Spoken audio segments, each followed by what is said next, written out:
Welcome, friends. Today we begin a journey into one of the simplest yet most transformative Stoic practices. Talk less, think more, the path to wisdom.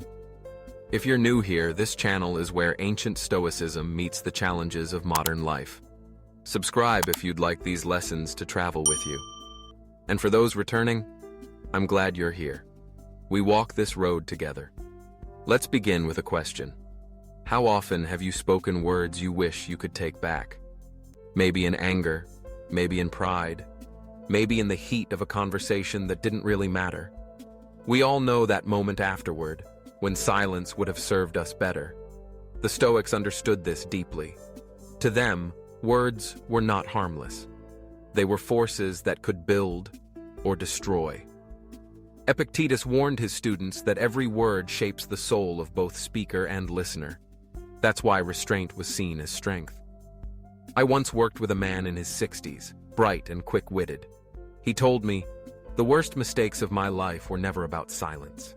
They were about words." Once, in a fight with my brother, I said things I didn't mean. That fight lasted 5 minutes, but the silence afterward lasted 20 years. His voice broke as he said it. I thought I was winning the argument, but really, I was just losing my family. That story has stayed with me. It reminds us that sometimes talking less isn't about holding back truth. It's about protecting what we value most. Marcus Aurelius, a man with absolute power, still wrote to himself each morning, "Let your words be few and well considered." If an emperor needed that reminder, how much more do we? Modern science echoes the wisdom. Studies in communication show that when people talk less and listen more, trust deepens. Leaders who pause before they speak are seen as stronger and more thoughtful. In families, moments of quiet listening often heal more than long speeches. So what does this mean for us? It means that talking less is not weakness. It's discipline. It's the courage to resist the urge to prove ourselves with noise. It's the wisdom to understand that silence is not empty. It is full of potential. I want you to try something. The next time someone irritates you, on the road, at work, even at home, pause, just for a breath. Ask yourself, do I need to respond, or is silence the better choice? That one breath can be the difference between conflict and peace. Talking less is the first step on the Stoic path to wisdom. In the next part, we'll explore what to do in that silence, how to fill it not with frustration, but with thought. Before we continue, I'd love to hear from you. Have you ever regretted words spoken in haste, or found strength in staying silent? Share in the comments. These stories bring Stoic philosophy to life. And if this reflection resonates, give the video a like and subscribe so we can keep walking together. So we've seen that talking less is the first step, but silence by itself is not enough. What truly matters is how we use that silence. The Stoics never praised quiet for its own sake. They praised reflection. A pause without thought is just emptiness. A pause filled with thought becomes wisdom. Epictetus often reminded his students, first, learn the meaning of what you say, then speak. In other words, words should be the fruit of thought, not the substitute for it. I recall a woman in her late 60s whom I counseled years ago. She had lived through decades of family conflict. I used to believe, she said, that I had to respond to everything, every criticism, every careless remark. I thought silence meant defeat. But when I finally learned to hold back, I discovered something surprising. Silence gave me space to see clearly. Sometimes I realized the remark wasn't even worth answering. Her insight captures the heart of Stoicism. Silence creates space. In that space, anger cools, fear softens, pride deflates.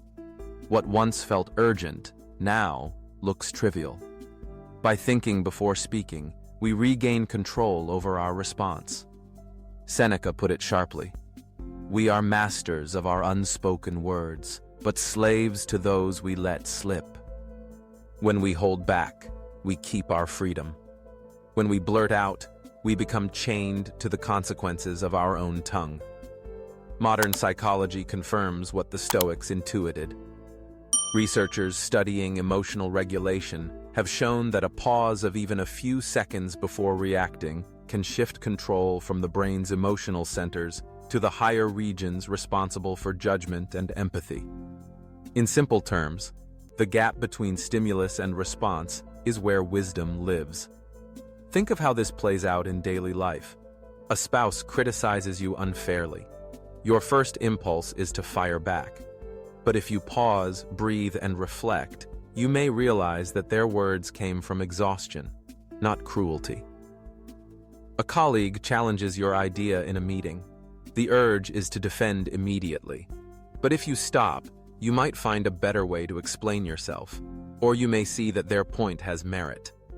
In both cases, silence buys you time for thought, and thought shapes wiser words. I want you to imagine this. You are at a family dinner, and a familiar argument begins to bubble up. You feel the heat rise in your chest. Everyone expects your usual reply, but this time, you choose differently. You pause. You think. You let the silence hold for a moment. And when you finally speak, your words are measured, calm, grounded. That one pause can shift the entire atmosphere of the room. This is the second step on the Stoic path, to use silence not as a shield of avoidance, but as a workshop for reflection. It's where we examine whether our words are needed, whether they are true, and whether they serve peace rather than conflict. So here is your challenge for the coming days. When you feel the urge to respond quickly, experiment with silence. Count to 3. Breathe. Ask yourself, what is really happening here? Do my words add light or just heat? Fill your silence with thought, and when you finally do speak, your words will carry weight. Not because they are many, but because they are chosen. Before we move to the final part, I want to hear from you. Has there ever been a time when your silence changed the outcome of a situation? Share it in the comments. Your stories help others see Stoicism alive in real life. And if this message feels useful, give the video a like and subscribe so these lessons keep finding you. Talking less and thinking more is not just about avoiding conflict. It's about shaping the person you are becoming. For the Stoics, every word was part of character, every silence a chance to grow wiser. I once knew a retired teacher in his 70s who put it perfectly.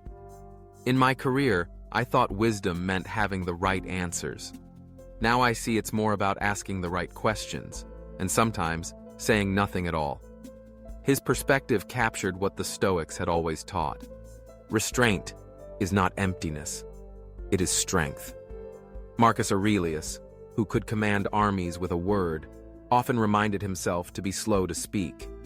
He asked, "Is this necessary? Does this serve justice, kindness, truth?" Imagine if we lived by that same filter.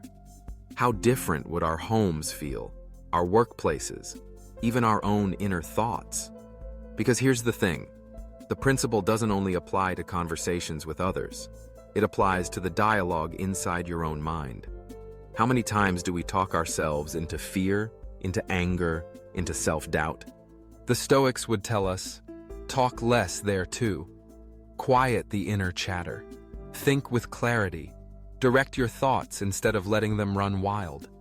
Modern research on mindfulness and aging shows that people who cultivate calm, reflective inner lives tend to experience lower stress, greater resilience, and even better health outcomes.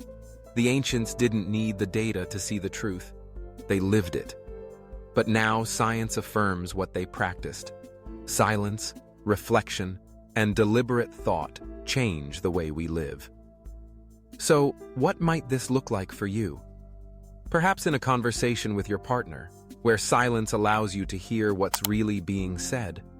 Perhaps at work, where restraint makes your eventual words land with more authority. Or perhaps in solitude, when you resist the urge to fill every moment with noise and instead let stillness teach you. Here's a simple Stoic experiment for this week. Choose one situation each day where you normally rush to speak, whether in a meeting, a family chat, or even in your self-talk. Instead of filling the air, pause. Think.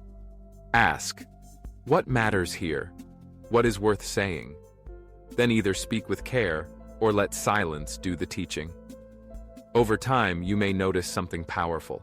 People begin to lean in when you speak, because they sense that your words are rare, considered valuable. That is the influence of a Stoic. Not loud, not forceful, but steady, deliberate, and wise. So we arrive at the heart of it. Talk less, think more. This is not about muting yourself forever. It is about letting your words become treasures, not loose change. It is about living in such a way that when you do speak, your voice carries the weight of reflection. And that's where I want to leave you. The Stoics remind us, wisdom doesn't shout. It listens. It reflects. It chooses words with purpose. I'd love to hear from you. Have you found that silence ever served you better than speech? Share your story in the comments. I always read them, and they often become the heartbeat of this community. If today's reflection stirred something in you, give the video a like. It helps others discover these timeless lessons. And don't forget to subscribe so we can keep walking this Stoic path together, week by week. Until next time, guard your words, guide your thoughts, and let wisdom grow in the quiet.